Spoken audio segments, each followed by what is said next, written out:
আজকে আমি রান্না করতে নিয়েছি শক্ত মুরগি। আসসালামু আলাইকুম সবাইকে, আমার রেসিপিটা দেখতে থাকেন। আমি তার সঙ্গে আলু দিব। কড়ার মধ্যে পেঁয়াজ ভেজে নিয়েছি তেলের সঙ্গে, আদা রসুন জিরা তেজপাতা সব এই মশলাটার মধ্যে আছে, হলুদ মরিচ দিয়ে ভালোভাবে কষিয়ে নিলাম। কষানো হয়ে গেলে আমি সামান্য পরিমাণ পানি দিয়ে দেব। পানি দিয়ে একটু কষাবো। কষানো হয়ে গেলে আমি মুরগিটাকে দিয়ে দেব। আমি এটার সঙ্গে লাল আলু দিয়ে দিব, গোল আলুটা আছে না ওইটা। এ মুরগির ঝোল হলে তো কথাই নেই, খেতে অনেক স্বাদ লাগে। আমি আলুটাকে দিয়ে দিয়ে কষাবো সুন্দর করে। বেশ কিছুক্ষণ সময় নিয়ে এই মুরগিটাকে রান্না করতে হয়, ঢাকনা দিয়ে ঢেকে কিন্তু আমি রান্না করেছি।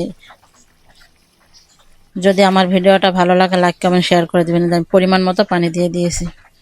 দেখেন আমার রান্নাটা প্রায় শেষের দিকে। যদি ভালো লাগে লাইক কমেন্ট শেয়ার করে পাশে থাকবেন। আমি মাংসতে একটু ঝোল রেখেছি, ঝোলটা আমার খুব ভালো লাগে। কার কার পছন্দ অবশ্যই কমেন্ট করে জানাবেন।